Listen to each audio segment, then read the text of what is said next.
Hey, let's go ahead and get started. It got kind of quiet, so that'll be my cue. Thanks for joining today. I'm Daniel Hallak. We're going to talk about how to ace your next interview. I'm really jazzed. I'll give you a quick little bit of my background. We'll have an agenda, and then we'll jump right in. Quick side note, I love my sessions to be interactive, and so the way the room is set up, I will probably still roam a little bit, so please feel free throughout the whole time. Raise your hands, pop a question. If I'm going to get to it, I'll let you know, but I want to be able to engage with you on whatever is going to be most helpful for you. So feel free to ask questions. I'll have a little bit of lecture. We'll have some group activities. We'll figure out how to make that happen in this room, but we're going to make it an engaging session as much as possible. So I've met some of you here. I went to school here for my graduate degree. I'm actually back doing a PhD, which is crazy, whole other story, how that even happens. But some of you have met me. I work with our 11-month master's degree in business for non-business students. And over the last probably 4 or 5 years, I've worked in career counseling and recruiting, helping students figure out what they should do and actually how to get there.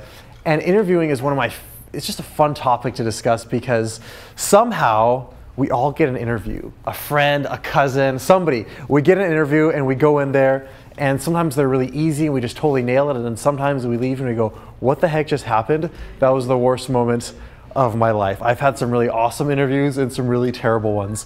Probably the worst interview I can remember was when I was in college. I went to a work study job, and I'm not a very great typist, and the lady had me do a typing test, but she watched me right next to me over my shoulder, and so I just made errors the whole time. Just awful typing, looked like I didn't even go to school. It was pretty bad.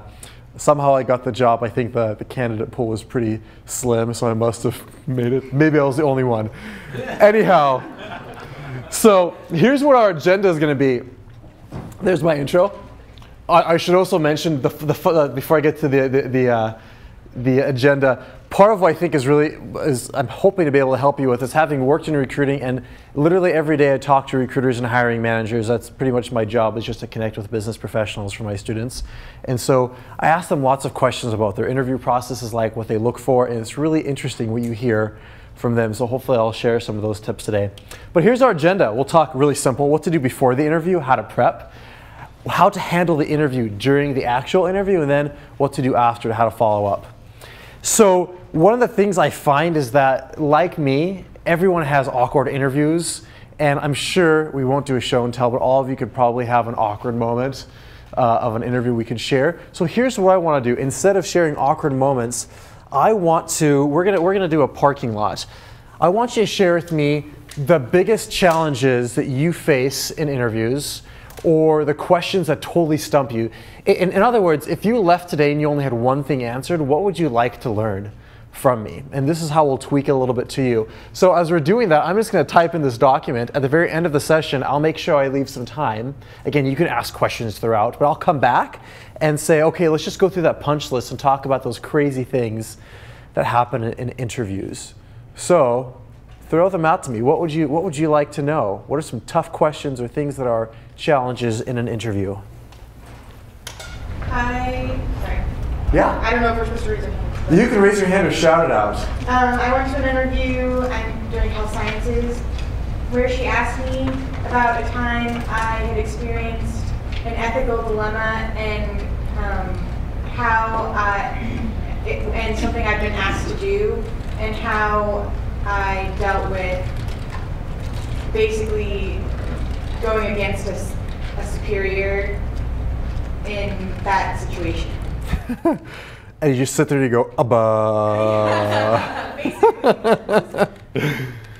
Yeah, that's a tricky one. I hate it when they ask you those questions. You go, let me get back to you. What else?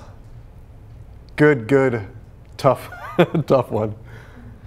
How honest are you supposed to be about your weaknesses when they ask? Yeah.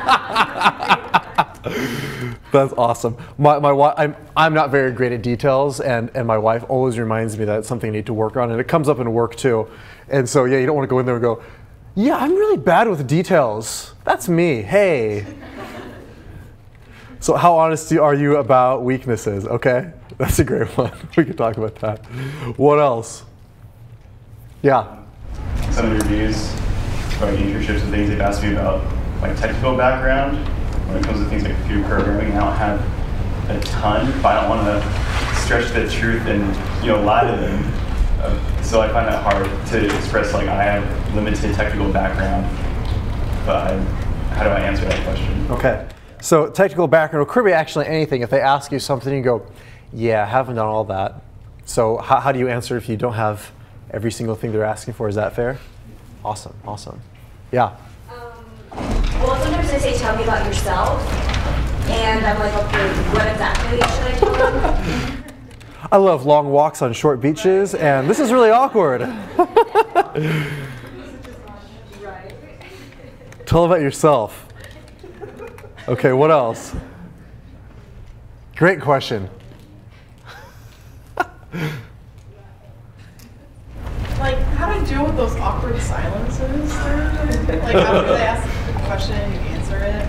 Just run. Yeah, awkward silence is how to deal. Yep. Especially because you don't really know them, so it's kind of awkward. You go, we don't really have anything else to talk about. Yeah. What else? What other, for those of you who just came in, we're talking about some of the challenges, tough interview questions you might have or challenges you might face in an interview or have faced that we can make sure we talk about. What else would be helpful to make sure we learn? They always ask, like, what questions do you have? Oh! Yeah. One of my favorites. What questions? So what do you like to do on the weekends? What questions do you have for me? Yeah, that's a great question. We will definitely cover that today.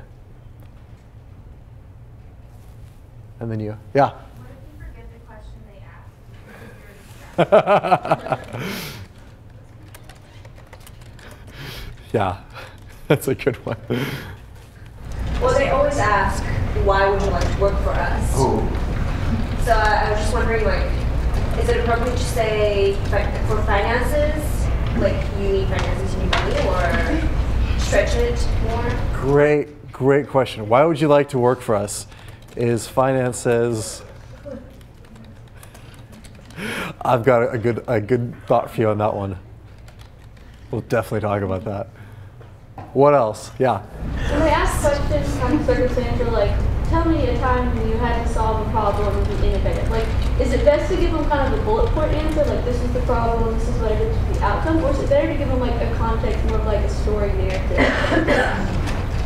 Which one? The short answer is both. We'll definitely talk about that. Yeah, definitely talk about that. Let's take one more question, two more questions, and then we'll jump in. We could do this all day, and actually, maybe next time I'll just scrap a PowerPoint, just take questions and answer. But two more questions that'll be helpful to know. How do you not undersell yourself, just in general? Ooh. How do you not undersell yourself? That's a great question. Great question. I think we'll definitely answer that one. And if not, you can hold me to it. Make it here. Yeah. Is it appropriate to ask them questions, or like how much is it for them? Okay. So let me ask up here. So what questions you have for me, and then I'll tag to that. How many questions can you ask them? Great. I've got a research paper for you. Yeah. Awesome. So we'll come back to these. And if any come up throughout our time, I might just flip back. So there was our grab bag. We answer that. So again, I'll go over a little bit of a lecture, and then we'll do a quick activity, and then we're going to go to the questions at the end. So a couple things. In terms of interviews, you've all heard the cheesy phrase, if you fail to prepare, you've prepared to fail. And it could not be any more so for interviews. The most important part of an interview is preparing. Now, how many of you are seniors? I'm assuming most of you, and probably a couple juniors, maybe a sophomore or two. So the jobs, I'm assuming most of you are going to be applying for jobs after school that are your first real job. Your first, I'm a graduate, give me a job type of role. So one of the things I found is amazing is I always talk to people who are really personable, they're really smart, and throughout college they had jobs where they just showed up, interviewed, they winged it, and they got the job. And then they go to the professional world and they get totally slammed because they thought that because they could wing it, they're going to be awesome. I remember an interview I went to as a lifeguard once, and the guy asked me questions, and I just honestly made up stuff the whole time. I mean, there were true answers, but it was just on the fly, and I left thinking, that was awesome. And then you go to your first real interview, and they ask you these questions, you go, oh my gosh, this is the real world now. So in the professional world, you really can't wing it. One way I've thought about, let's say someone's interviewing for a job that's $50,000, it's similar to having a $50,000 sales presentation on yourself. You think of it in that terms, it's a lot more intense, and that's really how they're looking at it. They're going to invest a lot of money in you, and time and resources. So the first things you need to do, 3 things. Research, know your value for the organization, and then practice your answers so you don't get caught flat-footed, right? So I'll go into this a little bit more in depth. First thing is do really good research. If you did nothing else for preparation but just really good research, that can set you up really well. A couple things I will like to do is learn as much about the company as I can. The easy gimme, go online. I can't tell you how many times companies get frustrated when somebody doesn't actually know a lot about the job. Maybe they say, what do you know about our company? I don't know. One of my friends, he is a director at a retirement home, and get this, in the interview at the very end when the guy asked him questions, he said, so if I understand correctly, you work with an elderly population? He threw up his hands and said, seriously? I mean, we're a retirement home, what do you think? I mean, so that's an extreme example, but really you should know enough about the job. You should know what types of products and services they have. Research their website, they have tons of things out there. But beyond the website, because everyone's gonna be doing that supposedly, that's kind of your minimum bar, couple things. Analyze the job description, which looks like I spelled wrong, and analyze the job description really in depth. Oftentimes, job descriptions were created at some point as a bunch of template boilerplate stuff, and at some point, a human looked at it and decided to insert content, right? So an example would be, and you can find little nice clues. My wife had this job, which she did a great job. She worked at an office where everyone was actually really grumpy, really bad environment, and she was always smiling and happy. And so we laughed after she left. They reposted her position. She showed me the job description. It's all this, technical boilerplate. Then it randomly said, and we really want somebody who brings sunshine and smiles to the office. And it just didn't fit. And there's a couple things about that. And you go, wow, that's interesting. So oftentimes sometimes you can see little hints in the job description of, oh, this is what they're actually looking for. Yes. And then you have an idea of the way you can present yourself. Or you can see that they mention the same thing again and again and again. So look at the job description carefully, kind of analyze it, see what are the themes or what are the random things in there, right? Another thing to do is go on LinkedIn, and this is going to be a little plug for Rick, but Rick's doing a LinkedIn workshop this week, and I strongly encourage going on LinkedIn. It's amazing. There's millions of people there, and you can find out tons of things about somebody. A couple quick stories there.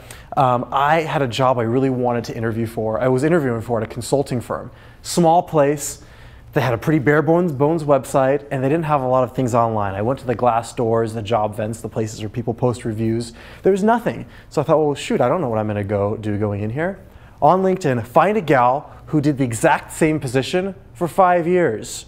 And I'm thinking, jackpot! So I email her. She's willing to chat with me. I chatted with her for 30 minutes, and she told me the 3 things. Yes, she said, here's the 3 things they're looking for. Notes right there, right? And I go in there and I'm just selling those 3 things. So that's really nice. Easily one of the best interviews I ever had. In fact, at the end I kind of felt sheepish because the guy said, man, it seems like you know so much about our business. And I go, just this position. I didn't say that, but thinking, yeah, that's awesome. So that was really great. Another time, there's a job I applied for and was interviewing at. I found another guy, same company, did not work there anymore, and asked him a lot of questions. He gave me the scoop, and turns out I did not want to work there. He gave me a lot of good reasons why I did not want to. So I went and did the interview, and confirmed that I really did not want to be there. So as much as you can, do some really good research. If nothing else, you'll find out what they're looking for, or find out if it's the right fit for you or not. Because honestly, who wants to find themselves at a job where you just nail the interview and then you don't like it for the next year? Right? So do as much research as you can. Other places you can look, so current employees, former employees, you can sometimes find competitors or clients. If you're going for a specific target and you know who some of their competitors are, go on LinkedIn, find somebody, go to the Career Center, ask them to help you. you can find people who either work there or competitors. Do some good research. You'll just destroy the interview and you'll feel really awesome. And then you can send me a note and tell me and I'll go, yes, another SPU student. So what are employers looking for? At the end of the day, and this is really key for interviews, you have to go all the way back to why the position even exists. Every employer, including a nonprofit or even a place like an institution like this or a church, in the end of the day has to make money, or at least enough to continue to pay the bills and pay salaries. They need to save money, or they want someone to help them make their life easier. So when you go into a role and you look at the job description, think through, what is the reason this job even exists? Or another way to think about it, if this job did not exist, what type of headache would the manager have? So you think of the barista at Starbucks. Well, if the barista wasn't there, the manager's gonna have to make a whole lot of coffee, and that person's not gonna be able to do their job, right? So if you can think through the reason that position exists or how that position helps the person who's hiring you, you can make a really, really solid case for why you bring value to the position. The reality is almost every time you go into an interview, if you got called in, you probably have what they're looking for. The reality is, right? But there's so many other candidates who aren't making a good explanation about why what they have matches what you bring. So if you have a good sense of, if you can think of examples or stories from your past where you've helped make something easier, you've helped improve something, or if you can talk about the way their business works and understand these are the core needs or problems, that's huge. So as much as you can, the punchline here is find out what their needs and challenges are. If you can figure out what their challenges are, and by the way, this is if you get to talk to somebody who's a former employee, ask them, what are the big challenges that they're facing? Because if they have challenges, you can bring in solutions. And solutions often trump experience if you can show them that you can bring a solution. I'm going to pause there really quickly, because that was a lot really fast. Questions, comments, rude remarks. Is it appropriate to say in an interview if it's something that kind of goes along with what you're talking about? I was looking at your LinkedIn profile and I noticed, you had experience in this realm, or I noticed you had a degree specifically in this. Is it appropriate to bring up that you looked at their LinkedIn profile, or is it something you look like a stalker? Yeah, is it Great question. Totally appropriate. I think I'd just be cautious in terms of mentioning it. If you said, so often when this kind of jumps in, it's often okay to ask somebody, when you ask them questions about themselves or asking them questions about the job, tell me about your experience here. What have you liked about it? And then you might say, I noticed on LinkedIn you had this career and now you're here. What do you like about this company and how does it compare to your past places? That would be a totally appropriate question. So as long as it's brought up appropriately, totally fine. They've probably, or they could have looked at your LinkedIn profile too. So yeah, it's not considered unprofessional stalking because they put it out there. So yeah, really good question. Yeah. Any other quick questions? So punchline at this point, do really good research and then think about what types of problems can you solve based on what you learned. That will go so far in interviews. So when I go into an interview, this is my strategy. You can go in there and we'll talk about how to answer questions in a few minutes, but the reality is people can ask, I'm going to go back actually really quickly so we don't get that too soon. People can ask you a bajillion questions. I did a mock interview for a gal this morning and I just asked her lots of random questions just to try to trip her up and see how she'd respond. But the thing is, even if you prepared for all the good questions, tell me about yourself, strengths and weaknesses, and we'll talk about those, right? But even if you prepared for all of those perfectly, they could ask you a sideways question or ask the question you prepared for in a totally different way, and you just sit there and go, shoot. You know what I mean? So one of the key things I like to do is if you've done your research, you figured out what problems they have, pretend you're going to go in there with 3 cards in your pocket. So what I'll do is I'll think of, based on my research and the value I've determined, I'll think of 3 things. What are the top 3 things that I can help them with? This is going to be different for every single position. And based on those 3 things, I'm going to have a story, vignette, or short example for each. Again, it doesn't have to be a huge long narrative, although it could be told as a narrative. But essentially, this is just a made up thing. Let's say someone goes into a job and they say, you know what, based on my experience in undergrad, I've got great skills in research analysis, planning and organization, and interpersonal communication. And based on what I've looked at this job description and talked to a few people, I'm pretty sure these are the things they're looking for. They're looking for an entry-level candidate. They want great skills that can mold. They don't want somebody who's too deep in this area, but I think this is what I can bring. So this person goes in knowing these are the 3 things that they are going to sell. And the goal by the end of the interview is all these 3 cards, if you will, and don't actually write them on cards and bring them in. Someone asked me that once. Don't do that. Your goal is to get all those cards on the table in front of them. Or by the end of the interview, even if you never said it, they should be able to look back and say, wow, Daniel was really good at research analysis, planning organization, and interpersonal communication. Those are the 3 things that stood out. And again, hopefully, these line up with the things that they're looking for, right? Every person has more than 3 skills. Each of you have dozens of skills and competencies. So pick the top 3 that are useful to them, and then go with that. And then identify a quick little story. We'll talk about that a little bit more in a second, but have a quick little story. I usually say 2 stories for each theme. And here's why. A story is so powerful. Let's say I was talking to the gal this morning, I'll use her as an example. She told me a story about a program she started in Hong Kong, an ESL program. It was, and she went and set it up and taught it, and it was this big, huge project. The curriculum and everything, it was really cool, right? So that project could answer a question about, tell me about a time when you initiated something. It could answer the question about, tell me about a time when you handled conflict, because there was interpersonal conflicts that had to be related. It could answer a question about multiple competing priorities, because she had a billion of those. I could go on and on, but the point is that one story has the potential to answer a dozen, half a dozen questions.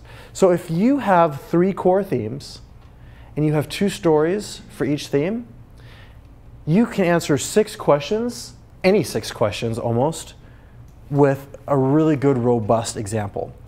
Ideally, you can use a story up to twice. After that, it kind of becomes old and it looks like you're a one-story show. But, so with 6 stories, you can answer 6 questions. You can answer up to 12 questions pretty easily. Different aspects of those stories, getting at whatever they were asking.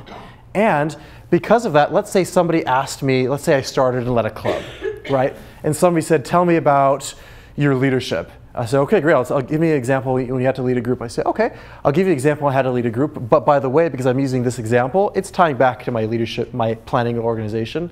So essentially what happens is my goal is every single time I have a chance to answer a question, I'm gonna throw one of these cards down. Either I'll directly say, well, I have great skills in planning and organization, or I'll say, let me tell you a quick example when I had to use a lot of planning and organization and actually demonstrates my leadership quite well. You know what I mean? Peek into my pocket for cards. Just kidding. So, core thing. Do your research. Find 3 things. 3 is super easy. Find 3 things you think they want, if nothing else based on their website and the job description. Then through each of those 3 things, think of 2 stories that you've done something really meaningful or something that would have a lot of complexity. So then whatever question they throw at you, you can prepare for some of the ones you know they're going to ask you. Tell me about yourself, strengths and weaknesses, why do you want to work here, future goals, things of that nature, right? Multiple competing priorities. You can have I don't want to say a canned answer, but you can be prepared for that. And the rest of it, you're just comfortable because you know whatever question is going to come your way, you're going to give them a really cool story. Twice. Pause. Any questions, thoughts?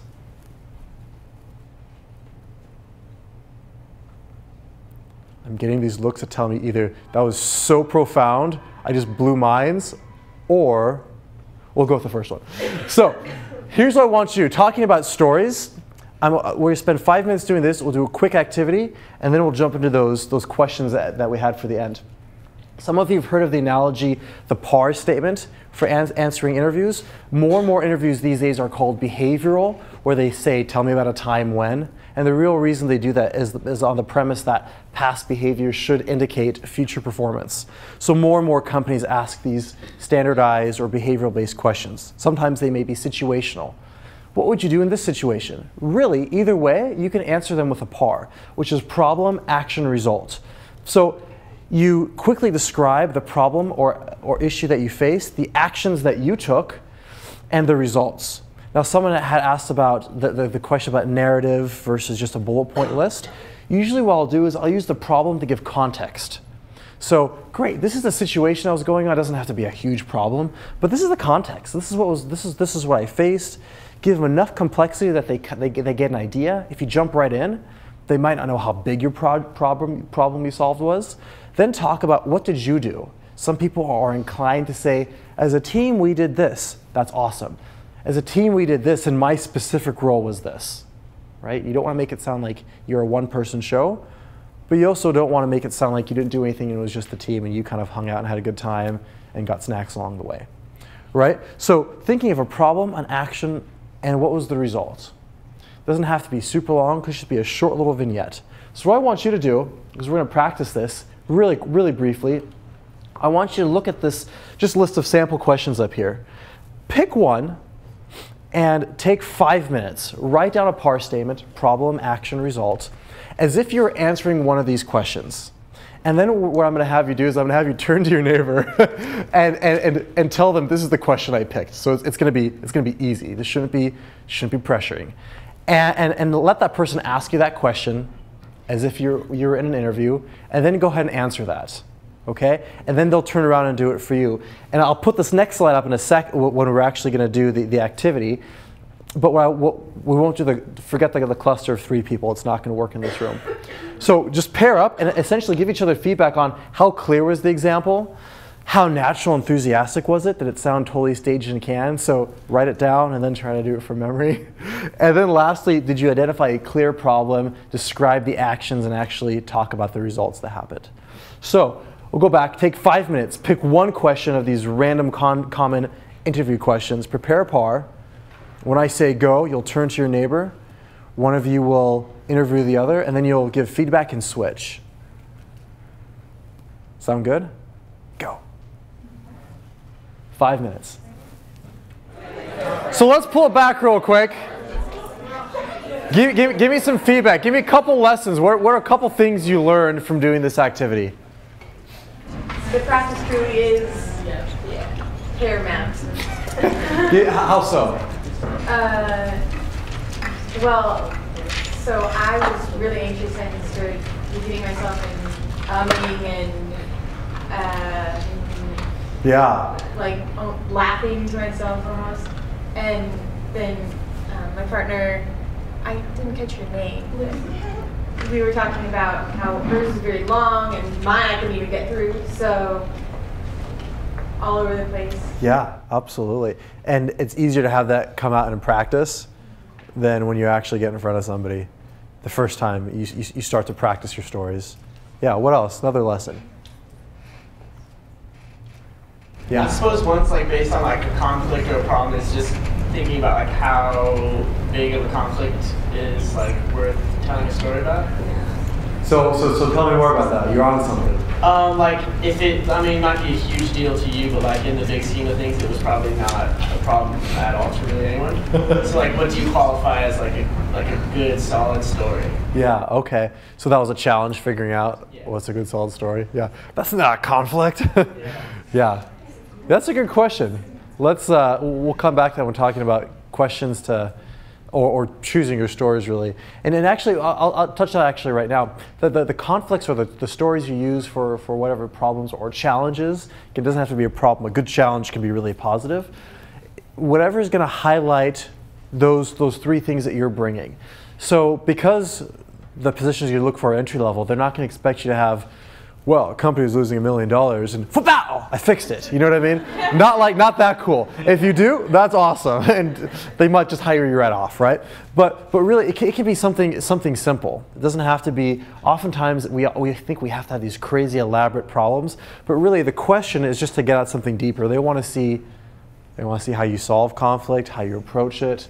Have you ever had a conflict? You know, so things of that nature. So great. We'll talk about that a little more at the end. But don't think it has to be something, you know, gargantuan and huge. So, yeah. Yeah, what if you never really experience a challenge? Yeah. How do you answer a question?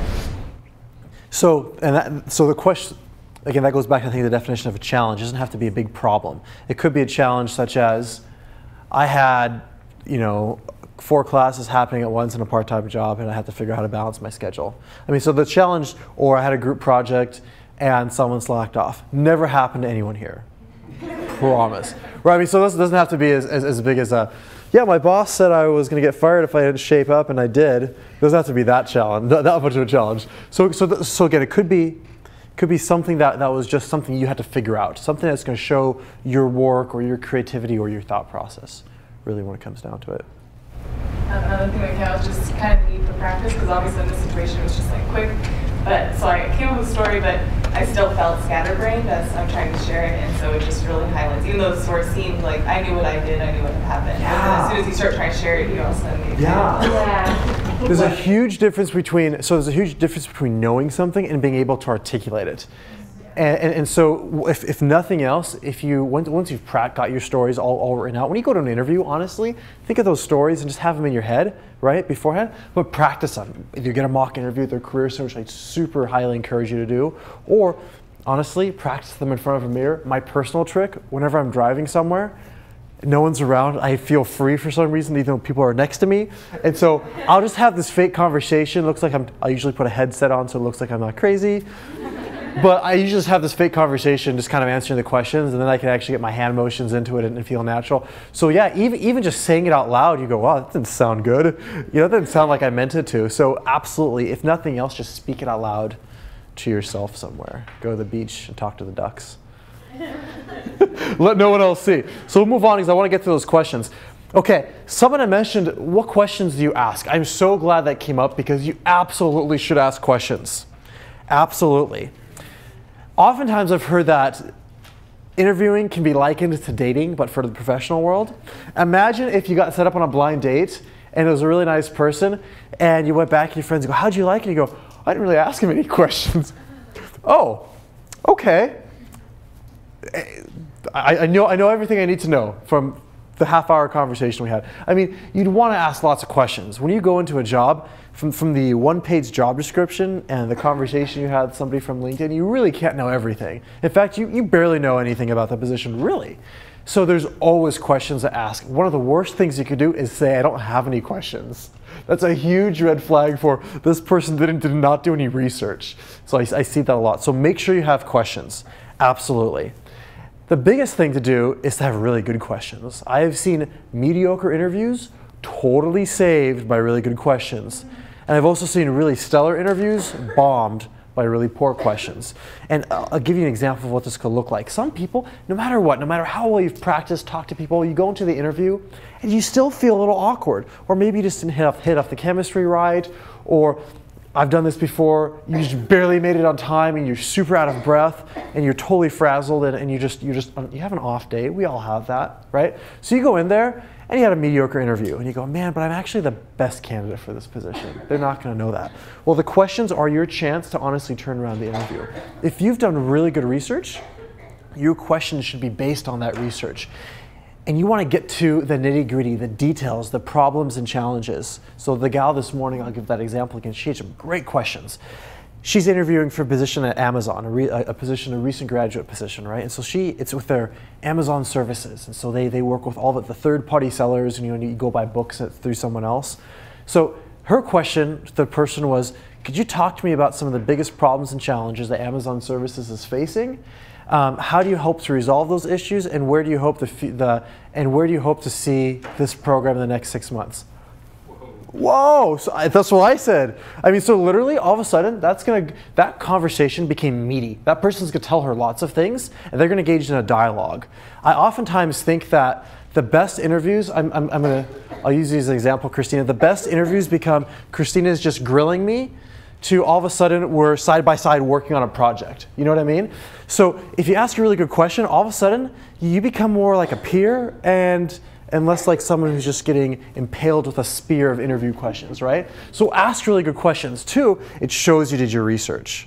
It's your chance to show off. Oftentimes you'll ask nice little questions to tee you up. Think of it like t-ball. You ask them a question, and by asking that question, they put a nice little ball on the tee for you so you can just smack it back at them. It's just easy, low-hanging fruit. always ask questions as much as you can towards the core needs and challenges. That's again why it's so important to do your research beforehand. The other thing about asking questions is it shows you actually care. And you'll learn so much more about the position than you ever did before. So that question, the person will go into a big digression on what they're trying to do with Amazon services and so on.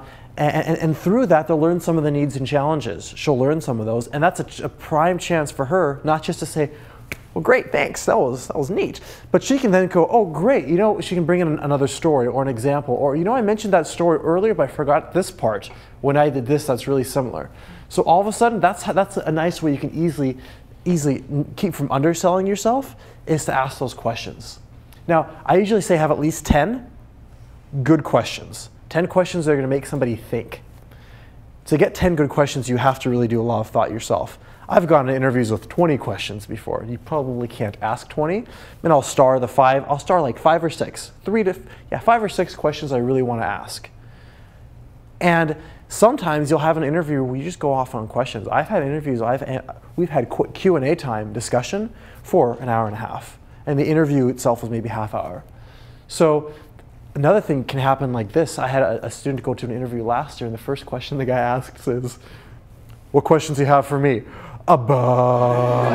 Right? So you'll have that often too. Hey, let's chat about your questions for 45 minutes, and then I'll ask you mine. So you want to make sure you have questions, because that's an instant disqualification if you don't at that point. The other thing you can do is ask questions throughout the interview. At the end, it's usually customary for them to say, do you have any questions for us? And you can ask that. That's a great time. But let's say somebody said, tell me about a time when you handled a conflict. You give your nice answer, which we'll talk about some strategies in a second, and then you might follow up and say, you know, out of curiosity, could you give me an example of some of the common challenges or conflicts that people typically face in this role? Because if they ask that question, there's probably a reason, right? Maybe it's a customer service position and they're constantly dealing with people who are angry or unhappy about something. And so they can say, well, here's the most typical situation we face. Oh, great, this is how I would handle that. Or here's an example of when I've done something similar. So if you're allowed to, sometimes you're not allowed to, but if you can, ask questions throughout. Make it a conversation. Questions you should not ask. Anyone have any ideas? Yeah. How much do I get paid? How much? Okay, why would that, let's just go down the trail there. Why would that be a bad question to ask? Because people do ask it. It tends to show that you care more about the paycheck than about doing the job of the company. Absolutely. So questions about pay, benefits, anything that's really self-serving, pretend the interviewer is that one selfish friend we all have one, who only talks about themselves. And just talk about them, how you can serve them, how you can help them. If they give you the job offer, at that point they determine they want you. Now you can ask those questions. Now those questions can come up. Pay, benefits, schedule. Oftentimes, the best candidates shoot themselves in the foot because they go in saying, I don't know if this is the right job for me. I don't know if it's going to work for my schedule. I don't know if it's going to make me travel. Don't ask that. Get the job.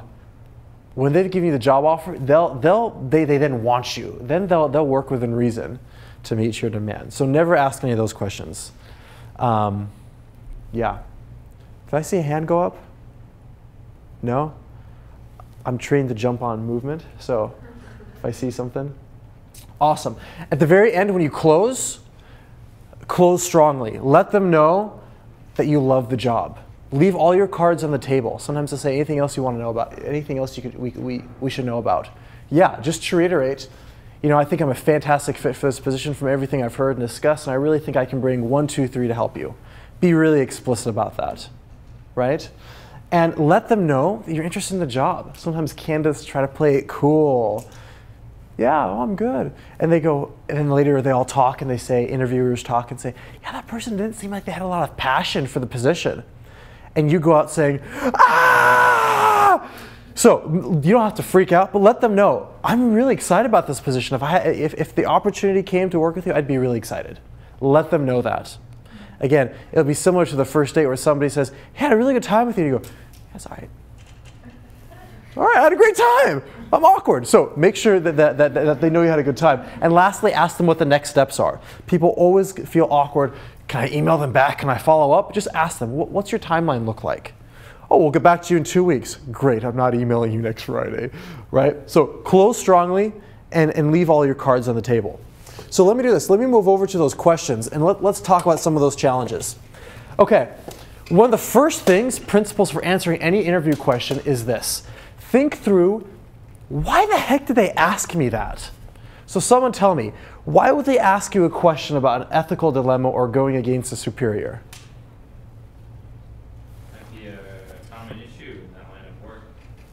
Maybe. Everyone they've hired just goes against me as the boss, and I'm just sick of it, so I want to see if you're going to do that. That could be a reason, or it's common in that line of work. What else? Why else could they ask that?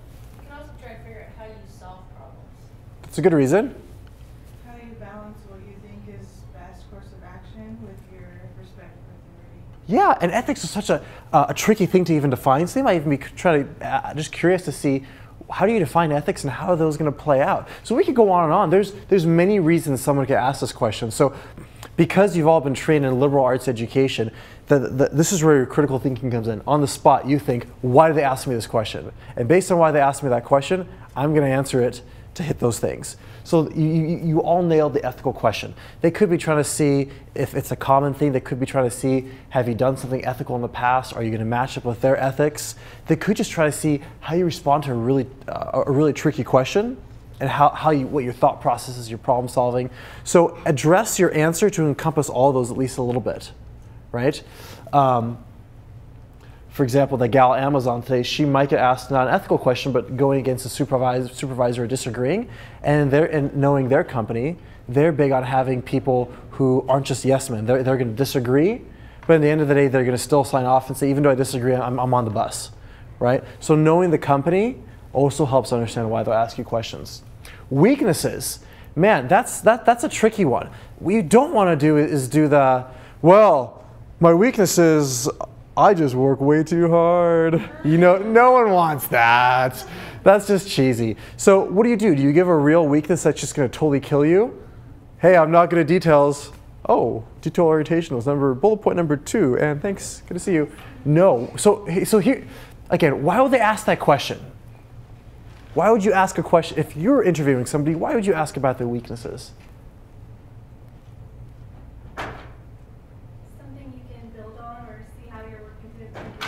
Okay, yeah. Are they working through something themselves? Yeah, over there.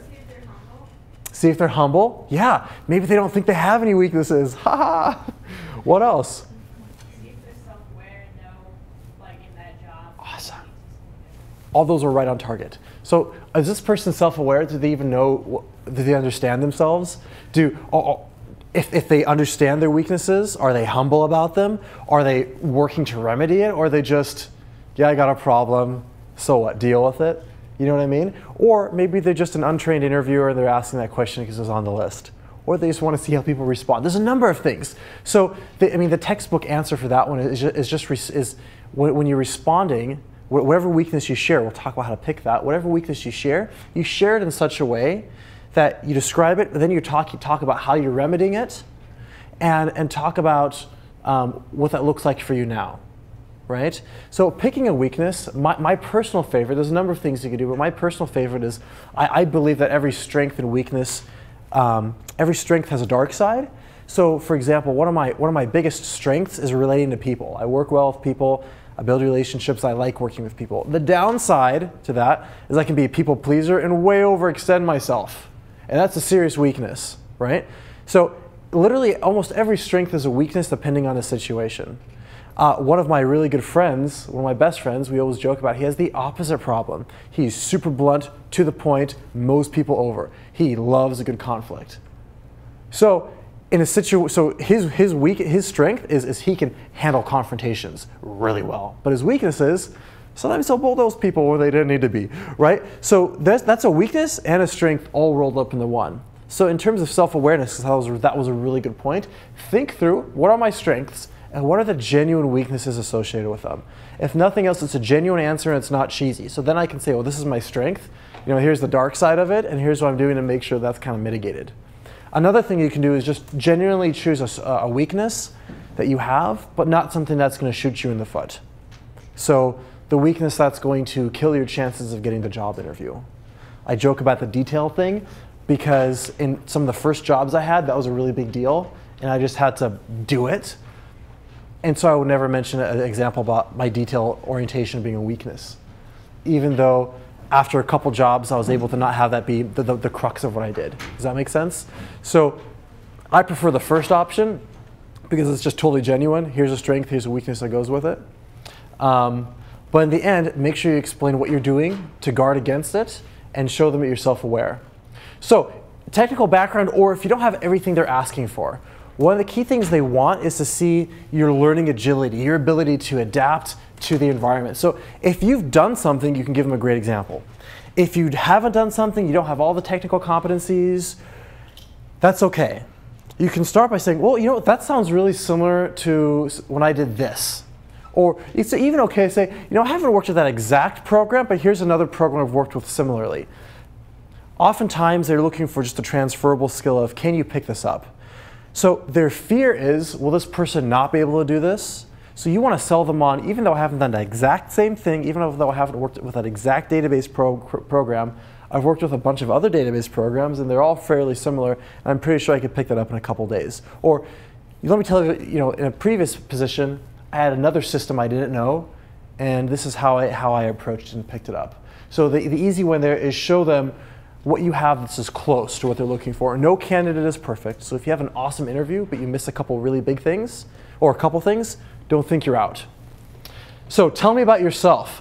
That's a great question, because everyone asks it. So you need to have a canned answer to that question, I promise you. Now, what you don't want to do is just go on a long digression about your personal childhood and upbringing, but the reason they're asking that question is it's a nice conversation starter, 2, it's an open-ended question, so it's a chance for you to mess up by giving them lots of information they can't legally ask for, or most likely they're not that evil, it's just a good starting point, right? So when someone says, tell me about yourself, the easy thing I'll often do is say, great, let me tell you about my story of how I got here. So currently, I'm in school studying this. Or for myself, I might say, currently this is the type of job I'm doing, and then I'll go back. I'll say, this is what I'm doing right now, and this is what got me here. I started doing this, which led me to this, this led me to this, this is a highlight here, and now I'm in this area. So I'm graduating with my bachelor's degree in psychology because I love working with people. Started at this community college, transferred to Seattle Pacific University because of this and this reason, have really loved my classes, especially this, did this type of internship. It's been a lot of fun, gained this skill, and now at this point, I'm looking to do this in the future. So it's kind of present, rewind, and now I'm going to future. Just kind of walk them through your resume, if you will, is one option. Another thing I've seen people do is say, great, would you like me to tell you a little bit about myself personally, a little bit about myself professionally, something about my academics? Where would you like me to start? Tell me about your academics. Great, they care about my academics. Well, and then you jump into some examples there. So some of the examples you use can easily be mentioned here. Give short little stories, introduce yourself, and end with somewhere your 3 competencies. You know, based on all that, these are things I think I can bring to the situation. So let me see here. I'm going to skip the, I'm going to come back to the questions I think are the key. So we talked about the finances. Never use finances as a reason. If talk about how you align with their company. Never say, well, I just need a paycheck. Again, that's back to the dating analogy. That's like someone saying, so, thanks for going on a second date with me. Why'd you pick a second date? We have a pulse. Oh, awful. You know what I mean? No. So never say finances. You can say, mention something about dig for something about the position that interests you. Never make something up, but tell something about that interests you. We talked about tell me a timeline. You answer those with your pars. If you forget a question, simply say, gosh, you know, could you repeat that question again? I want to make sure I fully understood it. Don't say I forgot the question. I wasn't listening, dude, I'm looking at the window. So, but it's okay to say, could you repeat that question again? Even if you did remember it, it's okay to ask that. So, questions for them, I said I usually bring in about 10. Okay, awkward silences. I wouldn't worry about it, honestly. More often than not, especially in the US, we're more concerned about awkward silence than other cultures. And really, a trick for presenters, if none of you engaged today, would have sat still and quiet for 30 seconds and would have felt like an hour, right? So same thing in an interview, just wait. They'll pick it up if you've stopped. Or you could say, if you finish your question and you're not sure if they want more, you could say, was that what you were looking for? Would you like a little bit more information about that? Can I tell you a little bit more about that story? If you're unsure. Otherwise, just wait. They'll ask another question. And hopefully, if you have questions for them, there shouldn't be too many awkward silences. So we went through that really, really fast. Let's see here. To end, here's my contact. I have cards. Feel free to come grab my card. And you can connect with me on LinkedIn. My rule for LinkedIn is if I've shaken your hand and I know you personally, at least to some level, and you send a personal message to me on LinkedIn, I'll connect with you. There's a hand up there. Yes. Yeah. Can you talk a little bit about phone interviews or interviews that aren't? Yes. I'll give you a 30-second tip for phone interviews. They're exactly the same as a regular interview, except they're likely to be 20 to 30 minutes long, sometimes 45, but think about 20 minutes. It's open book, so have all your notes in front of you. And really, the questions they're going to be asking are just to see, it's a screening interview. They just want to make sure, do you even meet the minimum bar? So prepare for the exact same way. You might not ask very many questions. You might ask 1 or 2 questions. And I always say, stand up if you can, or sit up really straight. Project, smile, because I'll come out in your voice, and make your answers just a little bit shorter than normal, because we've all been on the phone and then cruised the internet. So they'll get bored too, so just make your answers a little bit shorter. But otherwise, exact same process, as usually it's a screen for something else.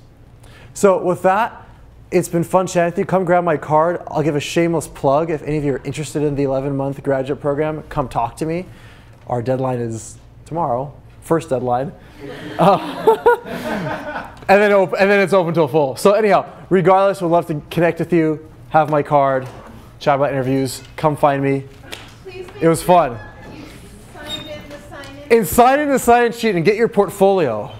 And go to Rick's LinkedIn workshop so you can find out how to find these people for your interviews. Thank you, Daniel. You're welcome. Thank you.